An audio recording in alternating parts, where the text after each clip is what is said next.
You're watching Experience Comic Culture and Sales, streaming live daily to Facebook, YouTube, Twitch, and Twitter.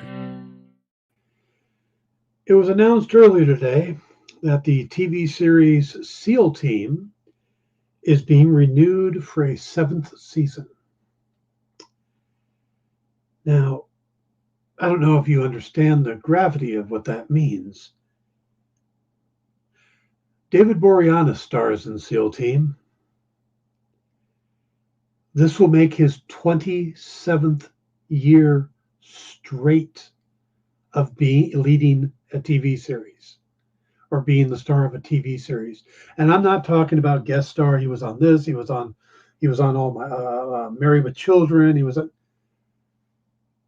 started on Buffy in 1997, went straight into Angel, which ended in 2004, and went right into Bones in 2005.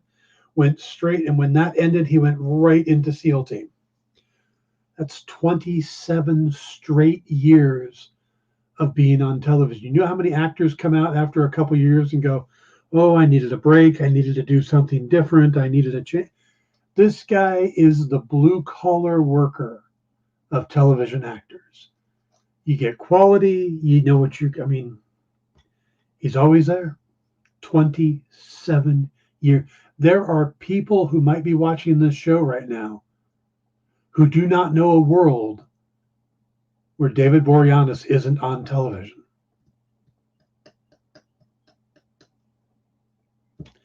Kind of strange. Stay tuned for the Dan Wickline Show.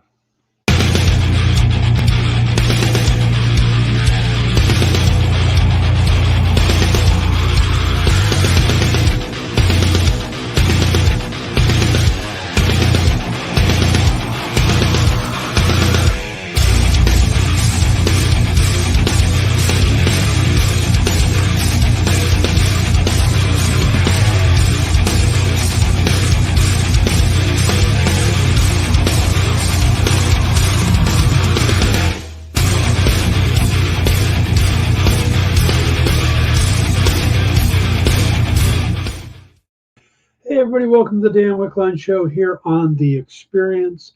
We have a great lineup on the network today.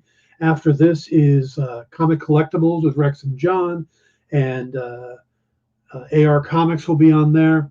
Then we're going to have a Pop Go the Writers and a Wednesday Warriors and Kicking It with Honorary. So it's a full lineup tonight. You'll want to stick around for all of it.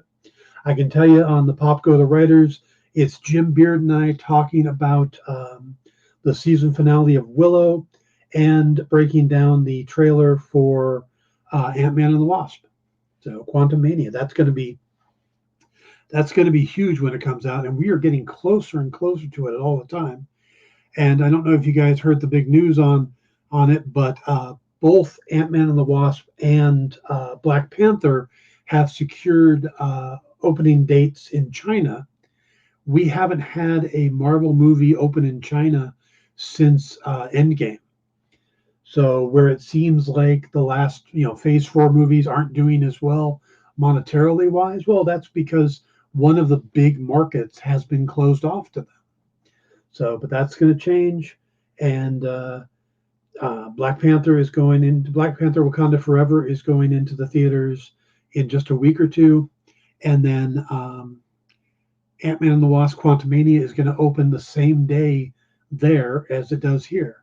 So that's going to bump the numbers up quite a bit as well. All right, guys. Yesterday we had a great interview with Philip Kennedy Johnson. If you missed it, it's available on our YouTube channel. And while I'm speaking of YouTube and other stuff, please hit the like and subscribe button that's down there. Yeah, there it is somewhere. It's backwards when you do this, so it's kind of hard. But all right, we have another guest today. He's a returning guest. I normally don't get a lot of people who want to come back, but this is the great Fabrice Sapolsky from FairSquare Comics. Let's bring him in. How you doing, Fabrice? Hi. Hi, Dan. Thanks for having me again. You are most welcome. I want to start with, you're not in LA anymore. No, Absolutely. I'm in New York. I'm in Queens, New York now. Yeah. It's been a long time coming. I mean, I've stayed in LA for 5 years, but when I came originally from France, I was in New York already. So it's just like it's homecoming. Like it's my first home was Paris. My second home is New York, and LA was just a mistress. Uh, Oh, hey, Brandon Perlow is in the chat, creator of Watson and Holmes, which is one of the yes, books you have coming out. Is it absolutely. next week? It's coming out. Yes. So in the direct market, it's going to be next week, and 2 weeks later is going to be in the book market, and it's a book we're extremely excited about. Not just because it packs a bunch of legendary creators, but also these two characters, Watson and Holmes, like Sherlock Holmes, John Watson, just amazing to see them reinvented in a bold, fresh new way with African American leads. It's something that I mean, I discovered the series back in the day when it was first published about 10 years ago, and and the thing that led to Brandon and I having conversations about bringing the series to FairSquare Comics started last year. And at the time, it was convenient that we were both in LA, so we could meet for coffee and talk about stuff. But yeah, it really is the type of book where it's a no brainer, and especially since we started our company FairSquare Comics with a book called Noir is the New Black, and Noir is the New Black is has been such a tremendous success for us that when the question came to, okay, how do we follow up? How do we top this? And we decided actually not to do a follow up, just to expand it, to morph Noir is the New Black into a whole imprint. And Watson and Holmes seemed like a perfect fit to represent that move from an anthology series, an anthology book, to a whole imprint. So the new version that we are publishing next week and a little bit later is the first book in the new Noir is the New Black presents imprint at FairSquare Comics, and we're extremely excited that Watson and Holmes is the first one. And I must add that not only the book has been restored, it's completely reprinted, new design, new everything, but you also have a new cover. I don't know if you can show the cover, but we have a new cover from Kari Randolph, and then Kari is a superstar. Kari is an amazing artist. He was, of course, on Excellence. He was on Mosaic. He did covers for Robin, Black Panther, every character that you can imagine. And yeah, it's again, it's one of those stories where like everything falls into place, and it's really beautiful. So we have Kari, we have Carl Ballers, the writer, Brandon Perlow and Paul Mendoza, who co-created the concept and oversaw it from its inception. And Paul also colors a few issues that are a few chapters of the book. And then we have Rick Leonardi, who illustrates a bunch of the graphic novel, and Larry Stroman for the last part. So it really is a dream team packed in a book like this, and we're extremely thrilled. I also came with a little something, a little trailer that if you want to broadcast, like people can actually see.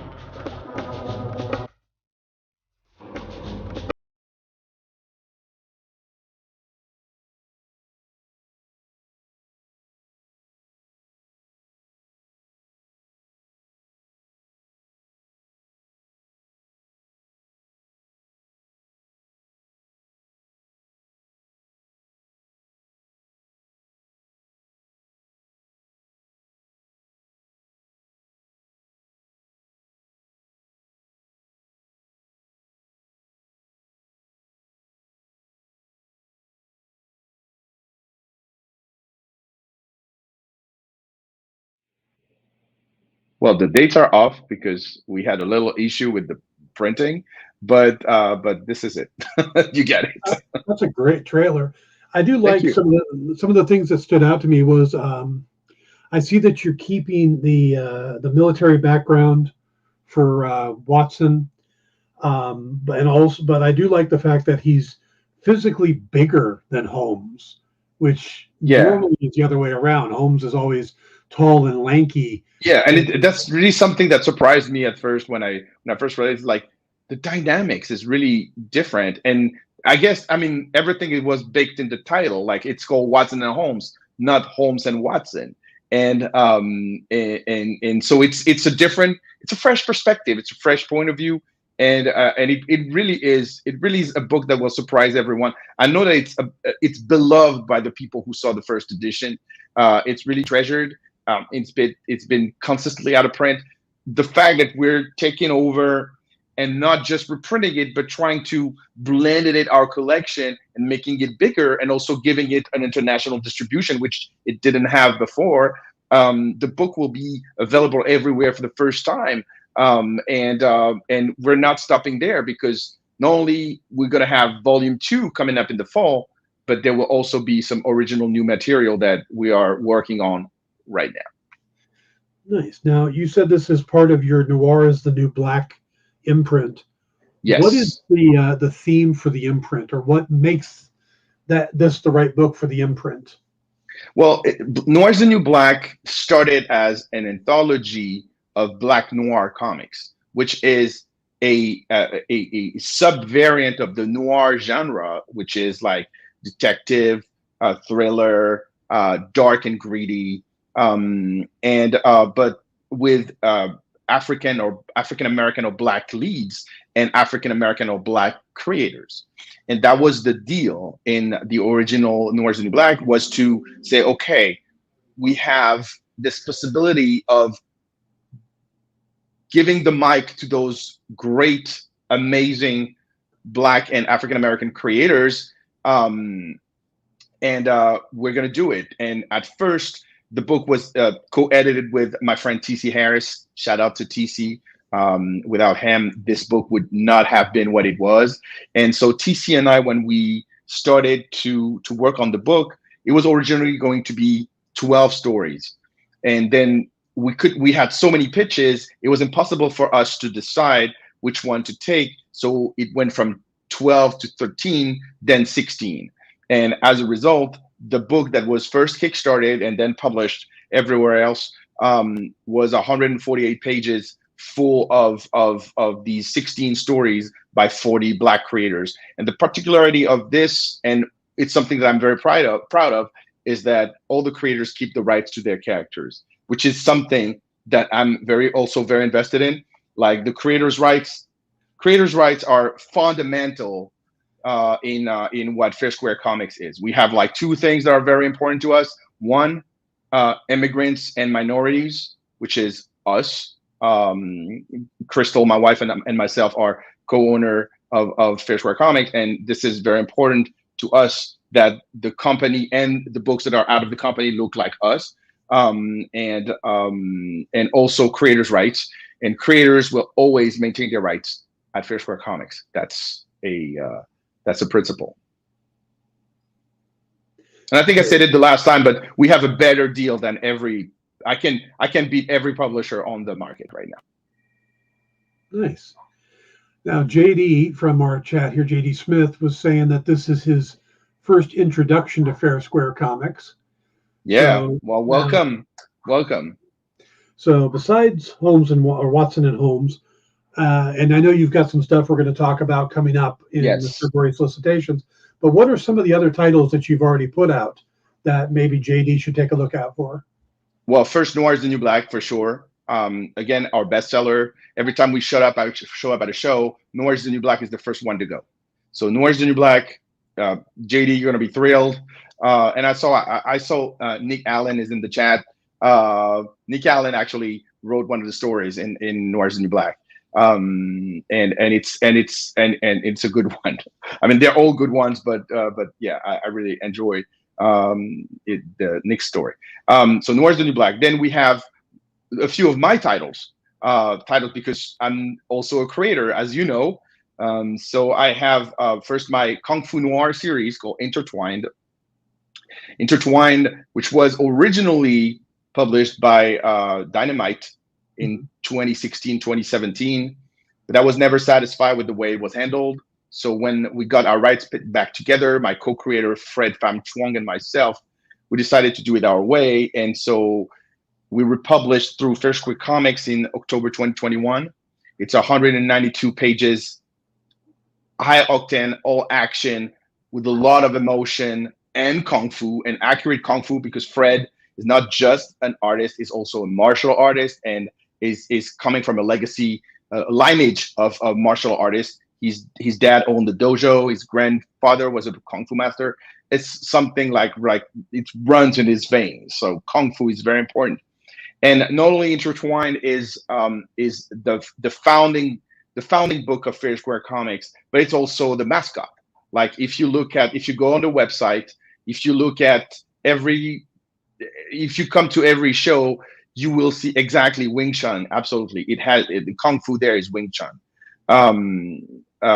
If you go to any show and you see us, you see the Spirit of the Earth, one of the main characters from Intertwined, that is on every part of who we are. And scoop here, Intertwined is actually coming back in May, on May 31st, because we're releasing a new spinoff that is completely dedicated to another spirit. I mean, the Intertwined is based on Chinese cosmology. You have like 5 spirits, 5 champions of the elements. Spirit of the Earth was the main focus on the first volume, and now we have one on the Spirit of Water. And the Spirit of Water is a very interesting character because she is the only, as far as I know, Asian and Jewish character in comics. So she is an interesting focus. Again, expect some unexpected things in this comic. And I'm teaming up with Fred, of course, but also 2 other artists that are absolutely fabulous. One is coming from China, her name is Fei Chen, and the other one is coming from Malaysia, and his name is Ho Sengwi. And this is coming out May 31st with 6 covers, including one of mine. And then on top of that, we have expanded in a lot of directions. Actually, let me show you something. Let me show you our next sensation. It's a kid book. It's a middle grade book called Breath of the Giant.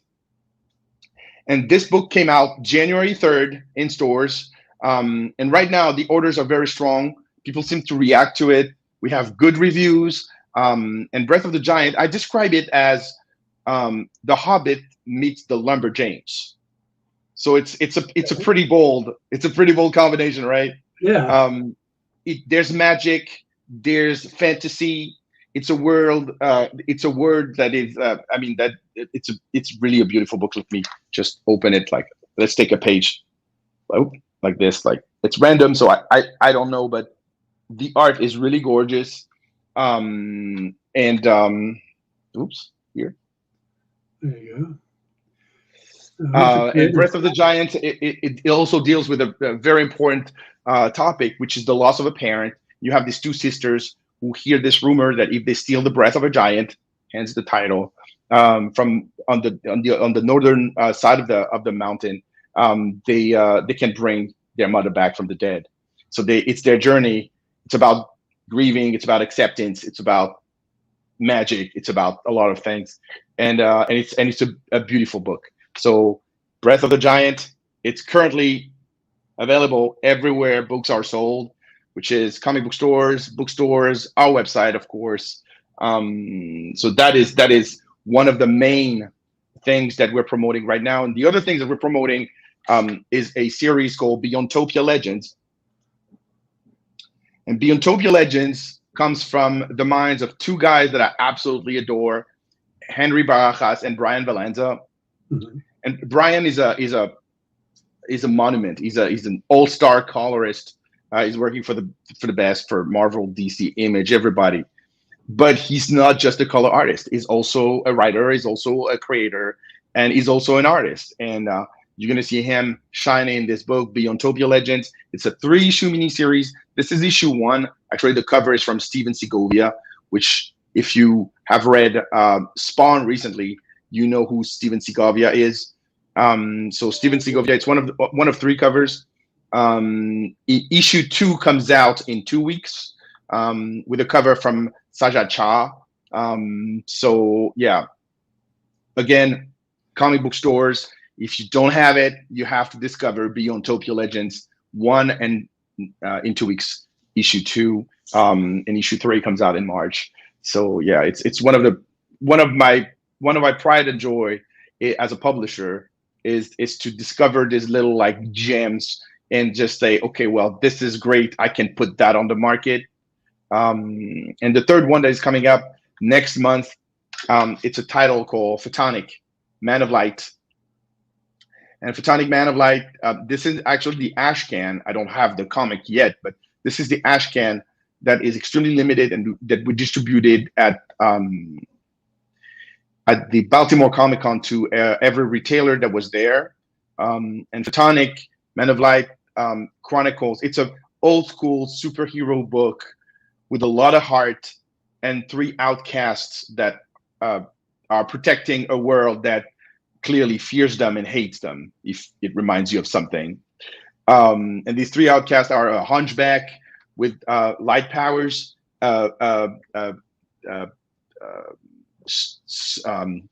Holocaust survivor with psychic powers, and a stray kid called Tum Tum, who can't miss anything of what he's throwing at people. So it's really great. I always say about this that it's the best book from Stan Lee that it was not written by Stan Lee, and Stan Lee didn't even know about it. So it's clearly that kind of book. Like, it takes you to a place where comics were nice, comics were cool, comics were for everybody, and you enjoy it. Now, we got a question. Is issue 2 of the second book you showed, is that out on February 1st? Which one? The battle book. The Beyond Topia? Yeah. Beyond Topia number 2, issue 2 comes out February 1st. Yes, absolutely. Okay. Yes. And issue 1 is already on sale. Kyle would like to know when are you going to have Crystal write a book and you draw it? When our schedules synchronize. Because right now it's not happening. Like we're very busy, and we just moved into another city. So right now we need to restart the machine. So the 12th of never. No, don't say that. But seriously, I've been trying to think of how can I fit sequential art into my schedule, because this is something that for me, it's the final frontier as an artist. Like I can write, I can draw, I can letter edit, color, everything. Right now, the easy answer is I can fit a cover or an illustration into my schedule, but sequential art is something that takes a lot more time. And right now I don't have the bandwidth to put sequential art into my schedule. Last year I drew a short story for an anthology that will be released, I think, in May or June of this year. It's going to be a noir anthology, and I created this story, this short story, and it was curated by Gary Phillips, who is another of the Noir is the New Black alums, but is also a incredible novelist, Black noir novelist. And he asked me kindly to participate to his anthology, and I decided to do a short graphic story that I wrote and drew, and it's the first time that I was writing and drawing a story myself. So I enjoyed it, and I would love to do more, but it really is time consuming, and people have no idea what a publisher does. But let me tell you, a publisher does a lot of things that no one ever sees. Just the communication with the distributor, communication with the retailer, the promotion, the everything that is the logistics is just me. So it sucks up a lot of my time. It's not fun, but I'm doing it because when we receive the comics, this is fun, and everyone is having fun reading the comics, even destroying the comics if they don't like it. I mean, I always say like bad publicity is publicity. So if you are going to dislike one of our comics, just say it. At least people will get people curious. Yeah, I remember I was trying to publish in the 90s, and I remember the last thing I got to do was write because of everything else that had to go on. So the thing that you get into comics for, whether it's a writer, drawer, when you start publishing, yeah. And Exactly. And also, I mean, it's a very strange time. It's a very strange time to be a publisher because, I mean, everybody has seen that other publishers have a lot of difficulties right now, a lot of challenges. The price of paper is constantly going up. The price of shipping is going up. The price of everything is going up.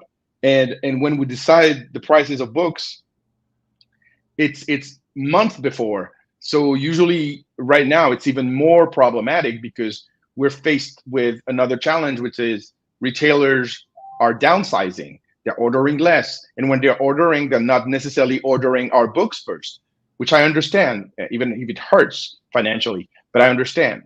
I understand that they will bet on Batman first.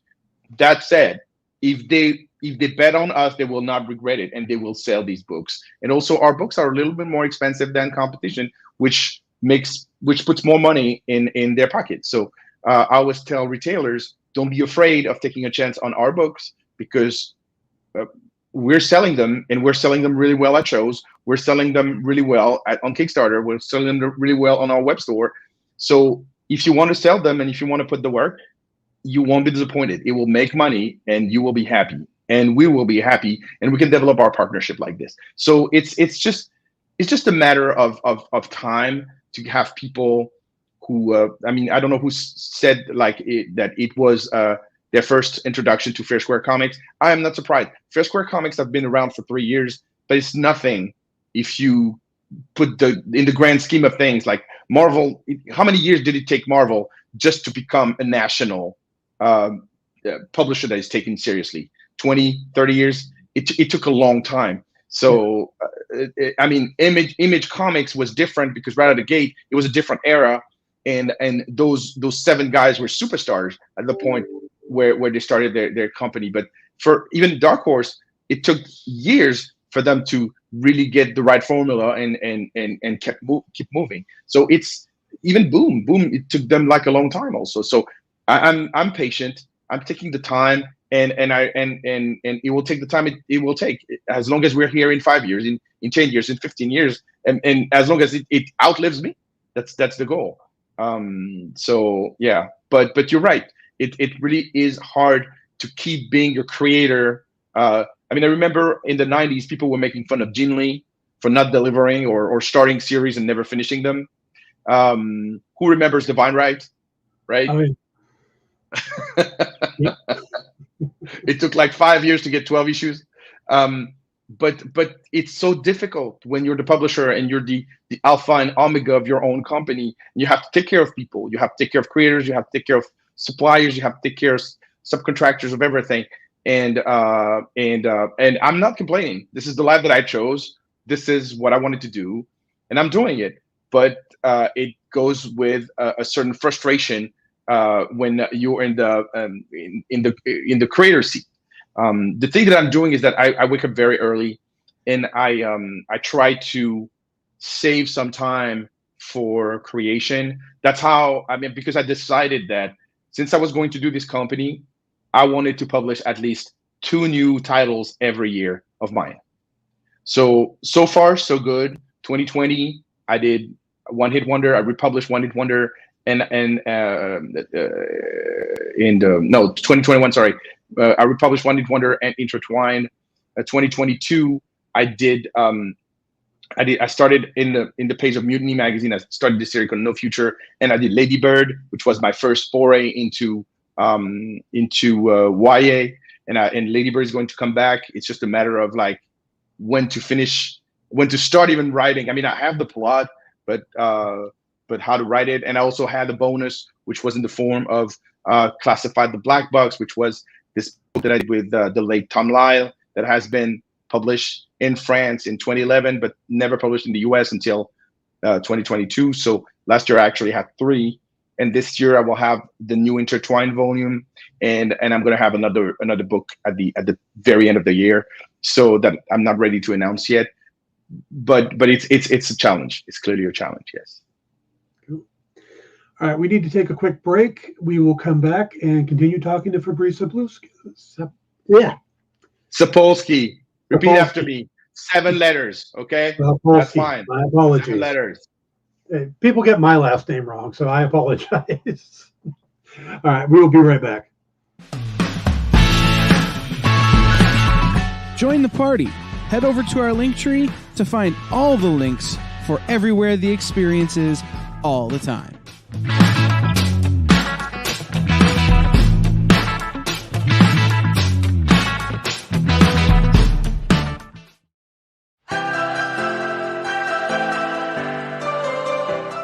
This is The Experience.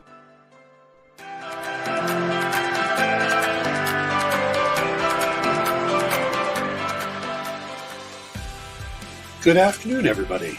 Hey there, hi there, ho there. You're as welcome as can be. Hi, I'm Nancy McCann. Welcome to Friday Night Live on The Experience. Welcome, everybody. It's Fat Jack's Comic Crypt. Brendan, Al, Jason, hanging out. There I am. Welcome back to Kicking It with Henry, folks. I am your host, Henry Kumpa. It's great to be here with you guys. So we are going to talk about books that are in stores this week. Hi, everybody, and welcome to Mishmash. Hello, and welcome to the Black Comics Universe, presented by Peep Game Comics. And you gotta love it that the first people in the minute to skim it are creators. Up, everybody! Welcome to another Wednesday Warriors. My name is Joey Galvez, and this is my pal Ambrosia. Hey, everybody! Welcome to Space Cadet. Hey! What's up? Welcome, everyone, for another episode of I Must Ask You a Question. Hi, everybody! Welcome to Nerd News Now. Hey, this is Rex. Welcome to Comic Collectibles. Hey, hello, all you happy people. Welcome to the Dan Wickline Show. Hi, everybody, and welcome. Is the crazy show that we do on Thursdays called What's in the Box? What's in the Box? Comic culture and sales.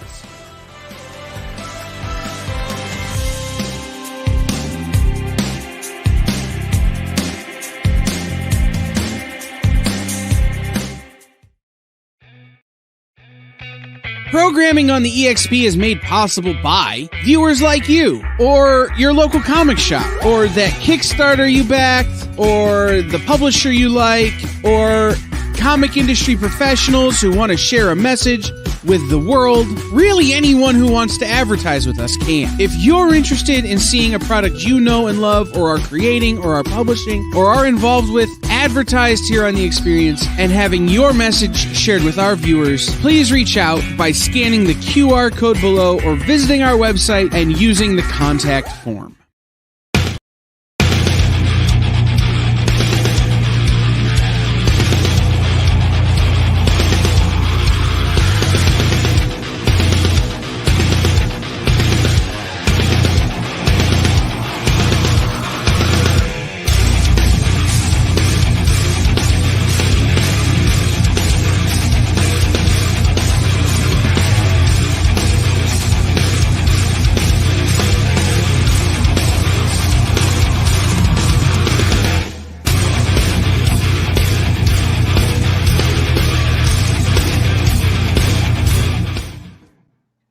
Everybody, welcome back to the Dan Wickline Show here on The Experience. We are talking to Fabrice Sapolsky about FairSquare Comics. We were just talking about the books that you have out and coming out, and you held up a couple of the titles, and I'm curious, maybe it's an optical illusion, but your books seem larger than the standard comic. Yes, absolutely. Yes. So we have so here's what happens. Before I was a comic book creator, I was a journalist, just like you and like many other people. I started as a journalist. Actually, this is really interesting. Like next week is going to be 25 years since I entered the comic book business as a professional. So that's kind of like incredible. I'm like, wow. We all know a lot of people who didn't last that long. but have been there for 25 years, and that still shocks me. So I'm very shocked. And one of the things that I've done over the years is trying to understand what could be an alternative to periodicals as they were made. Because the thing is, we are in a time of crisis. Like periodicals, like 22 pages or 30 pages, 32 pages staple comic, coming monthly or every 6 weeks, is something that has always been the norm. It's been the norm forever in our industry. But the thing is, when you are a smaller publisher and you have ahead of you racks in the direct market, racks full of comics from the biggest publishers on the planet, let's call them the Mighty Seven, like Marvel, DC, Image, Dynamite, Boom, Dark Horse, IDW. These 7 already trust 95% of the space. So when you're a smaller publisher and you know that retailers' pockets are not extensible, they're not going to order 2,000 copies of your book because you just came on the scene. I mean, we've seen it recently with Whatnot, but Whatnot is an outsider. They're a tech company that are doing comics. So I'm not in the same category. We're a boutique publisher. It's a different thing. So if I come and I know my place, like, let me tell you this. I have a Marvel credit. You know that. A lot of people know that. I have a Marvel credit that I'm not talking about because I think at this point it would not do me any favor. But and I had a book at Image, and I had a book, as I mentioned, at Dynamite before. And look, let me be very clear. I don't consider any other publisher as competition. We're all on the same boat. We're on the same boat. We want this industry to be there in 100 years. We want this industry to be there in 2 years. We want this industry to be there in 5 months. That's what we want. Like if tomorrow I get a call and someone say, "Hey, Fabrice, I like what you're doing. Why don't you come write something for us freelance?" Like, I'll do it. I'll absolutely do it. Because I think that if I have a good concept and it's the right time and the right place and the right editor and the right publisher, I absolutely do this. I have no problem with that. This is a beautiful industry where your competition is actually your friend. So we're not competition at all. We all want this industry to do well.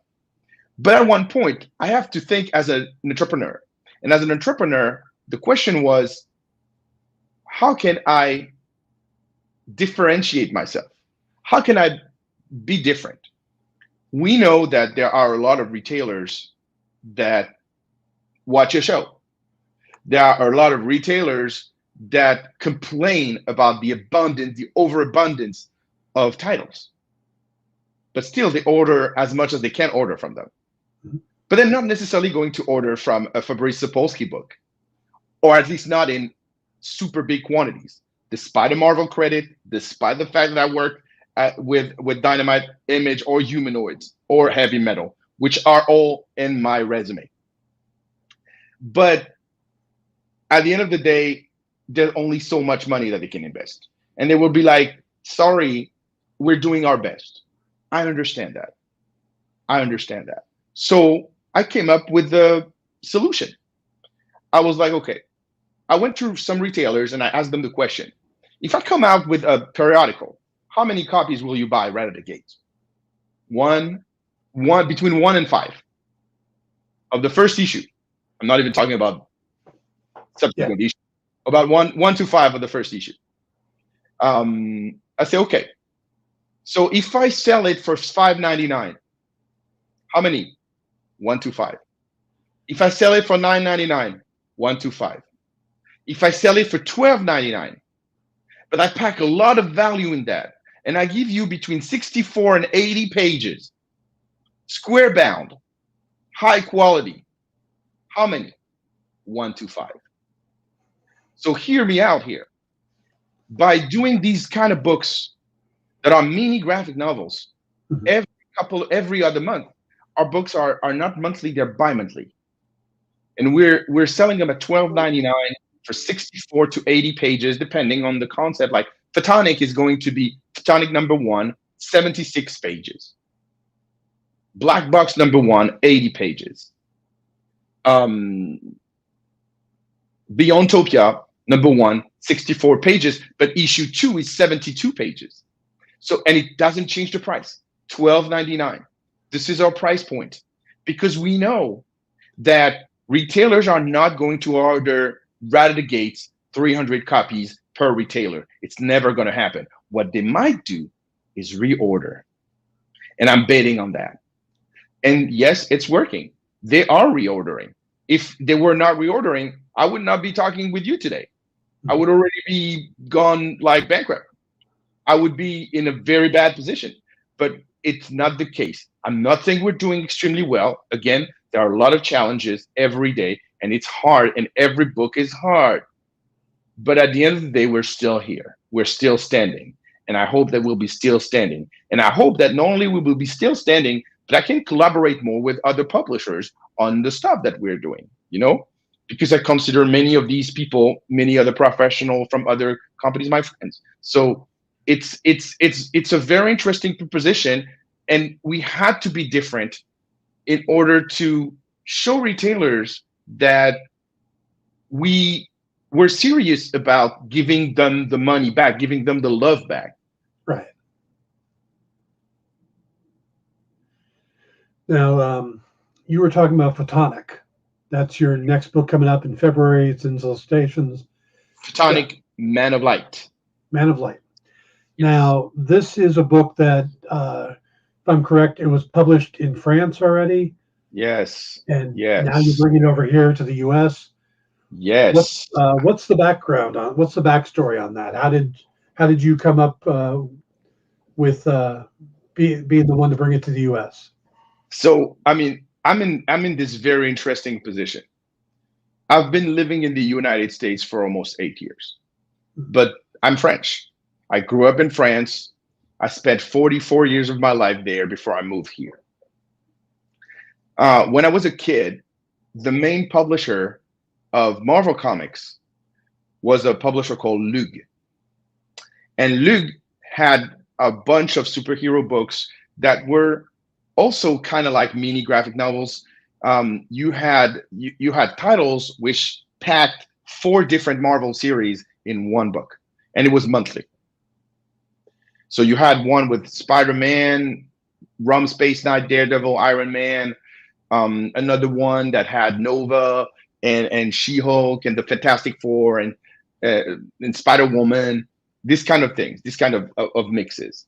And they had one other title that they launched, I think, in 1979, called Mustang. And Mustang, what at first was a title with like reprints of Italian Western stories. But then they had it evolve. They saw that superheroes were becoming more and more popular at the end of the 70s. So they decided to create their own. They created like 3 series, and the first ones were Micros, Photonik, and Ozark. And Mustang went on for a few issues, but then failed to convince. So when the publisher canceled the magazine, what they decided to do was to split the 2 most popular series, which were Photonik and Micros, and put it with the Marvel books. So you were actually buying the Marvel, a Marvel title, but in the Marvel title, you had one series, which was a French series. And you couldn't tell the difference. The quality was so good that you couldn't tell the difference. So I grew up thinking that Photonik was a hero just like the Marvel ones, until I realized that he was made in Lyon instead of being made in New York. And a lot of kids of my generation grew up on that and grew to love Photonik because it's highly emotional, because it has a lot of substance, and it's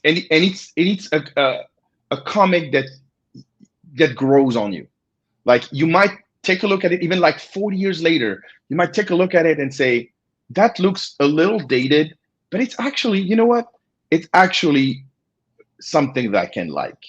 And I'm telling you, it's been completely remastered, recolored, completely relettered, because of course the original lettering was in French.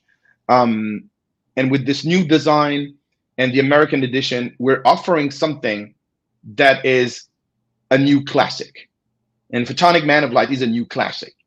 And I can bet you my shirt that if you pick up the first American issue, comes out in February, that will have 3 French issues in one American issue.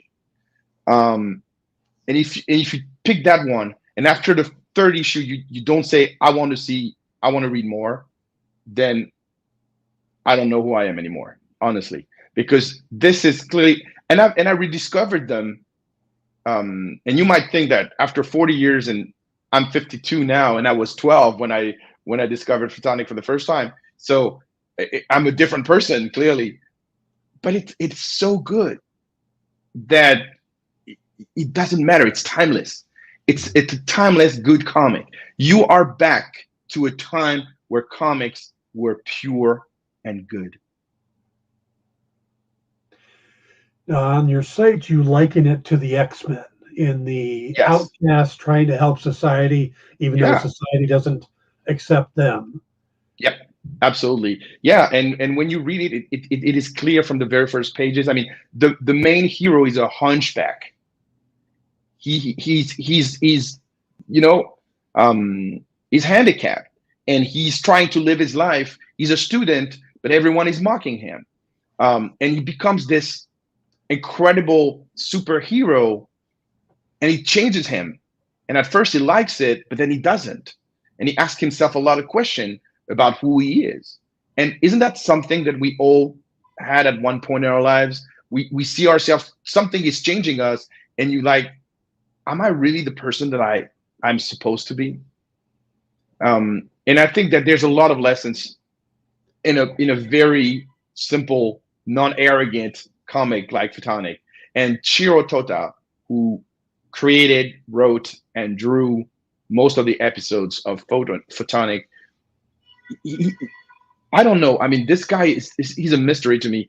He's such an incredible lover of mankind. Mm-hmm. You can see that he observed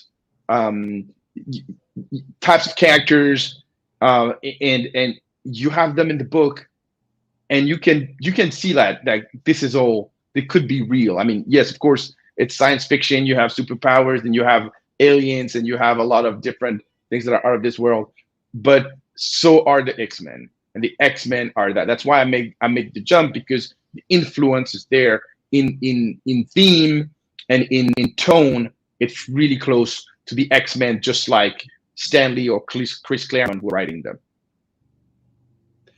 Now, you said that there's 3 French issues of Photonik in the first American issue, and there will be 3 French issues in every American issue. Yeah. Now, is that all of the Photonik catalog? Oh, Photonik has like more than 70 issues. So believe me, there's plenty of material. Okay, so this is something that could be going on and on and on. Well, hopefully we will sell enough copies that we can maintain the book on a bi-monthly schedule ongoing. That's the goal. That's the goal, is to keep it running. There will be a collected edition. I think, I mean, the first issue is in February, second issue is in April, and I think the collected edition is in June or July. The first collected edition is in July. So we're trying to space them out so that there's no overlap, and people can like get used to it. And also due to the fact that we're not doing issue by issue, but each issue is 60, 70 pages, 80 pages. You already have a lot to read and a lot to digest before you get into the collected edition. But yeah, the collected edition is actually 2 American issues. So it will be something like 164 pages per book. Okay. Now, what is your dream balance for FairSquare between these remastered books like Watson and Holmes and Photonik and the original stuff that you're doing, what's the balance you want to achieve? There's also a third category that I haven't talked about. I mean, I briefly touched upon this when I presented Breath of the Giant, which is also a book that is coming from France. We broke a deal with 5 French publishers, and some big ones like Delcourt, Soleil, Sarbacane, and we are going to publish more of their catalog, importing books from France. The advantage is, like, I always say this, like, I can read them. I can, so before I offer to take the rights for each one of them, I can read them. If I don't like them, if the script is not as good as the art, if the art is not as good as the script, I will see it. There has been a lot of publishers who have tried to import French material and turn it into success here, and it was clearly every scenario was on the table. Some were very successful, some were modestly successful, many of them were very unsuccessful. The goal here, and it's something that we started last year with a book called No Kidding, which has been so far our second biggest hit at FairSquare Comics. It's a book about women's rights that is written by Véro Cazot and drawn by Marguerite Sauvage, under another name, Madeleine Martin, and it has been a tremendous success because it's topical. It's a book that is really well for the times that we're living now. So No Kidding has been really this big success, and on the heels of that, I went on and say, okay, like, what else can I bring to the United States, because it seems to be successful the way we're doing it. And we have this book called Dear Body, which is a book about body positivity that comes out in the spring, and it's a beautiful book. It's 12 stories of 12 women and non-binaries that are talking about their own bodies in their own words, and it's also illustrated by 12 women and non-binaries. So it really is the kind of books that I want to put out. Again. I consider myself a progressive person, and FairSquare Comics and Crystal also. We are publishing the books that are like us: progressive, diverse, inclusive, and we're extremely proud of that. So No Kidding, Noise the New Black, Dear Body, and we're also Lady Bird is also extremely diverse. And we're trying to keep a balance that will be, to answer your question, about 60% imported or remastered and 30% creation. You have to understand that creating a comic book costs a lot of money, and you know this, but not everyone that is watching this show knows that. Creating an original comic, an original IP, costs a lot of money, and so there's so much that as a small company we can do. So in terms of development, it seems like a better option for us if we want to be around in 5 years and in 10 years, to bet on licensing and trying to to have the best of both worlds, to bring material that is exclusive, that has never been seen before, and at the same time creating, but slowly, new material that makes sense to us. So. The last question I'm going to give to JD asked, does having a larger size book become an issue with retailers at all? You get any kind of feedback on the larger size? It is and it is not. It is not in the sense of the retailers who are ordering our books are open-minded enough to order books from independent publishers like us, and so they understand, because we talk to them. They understand that when we're giving them 64 to 80 pages for $12.99 every 2 months, this is good value, and especially with that quality, square bound and full color and with thick paper, they understand that it packs a lot of value for the price. The other thing that we're also very proud of is that we're printing exclusively in the United States. I refuse to print elsewhere. I don't go to Canada. I don't go to Asia. I stay here. I print in the United States, and I print, and the carbon footprint is smaller than many other publishers, and that's a very important thing to me, because first I'm environmentally conscious, but also because it helps us reprint when we need to reprint. We had the case with No Kidding. We had a paper issue. The first print run was very limited because there was simply not enough paper in the United States last year to print what we needed to print. So we printed it, and the fact that we were in the US allowed us to reprint the book in 3 weeks. And it's something that not many publishers can do right now. So our books are also a little more expensive because we're paying our printer a little more because we're printing in the US. Okay. All right. You've given us a great primer for FairSquare. Yes. JD, would you put the link back up for the website, FairSquare.com? I want to say something. Get ready, because I haven't announced it, but next week we're going to have a huge announcement. And when I say huge, it's like T-Rex size announcement. All right. Awesome. Let me, if you send out a press release, make sure I get it, and I'll talk about it on the show.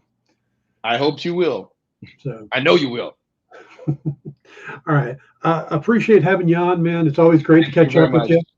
Thank you very much. Check out FairSquare Comics. We got Watson and Holmes coming out next week, or no? Yes. Yes. Next week in stores, in comic book stores, on the direct market, and 2 weeks later everywhere else. Now, I want to also say something to finish. People can actually text us. I say it all the time, and we have a new number because we moved from California, so now we have a new number, which is a toll-free number. It's 888-307-0211, and people can text us if they have a question, if they want to know when the book comes out, if it's late or anything. 888-307-0211. It's our new it's a new platform, and we'll be very happy to talk comics with everybody. And if you are in the Queens area in New York, I am going to be at Cosmic Con New York all weekend, from Friday, Saturday, Sunday. This coming weekend, I'll have a table, and you can discover all the books. There you go. All right, and you can also message them from their website. They have a little message thing that pops up, so you can chat with them there as well. All right, so keep a lookout for FairSquare Comics starting next week, and we will see you guys all tomorrow. Stick around for Comics Collectibles and the rest of the shows. Hit the like and subscribe buttons before you go, and we'll see you all tomorrow. Good night, everybody. Bye. Do you remember what it was like when you were a little kid and you got a letter in the mail? Now imagine that letter was filled with information about your favorite shows, pop culture questions, links to things you're going to want to see later, and even sneak peeks at upcoming programming here on The Experience. That's what the EXP mailing list is. Every week, we send you sneak peeks, information, and all of the relevant links for all of the shows you want to see. Sign up now on our website or scan the QR code that's on your screen right now.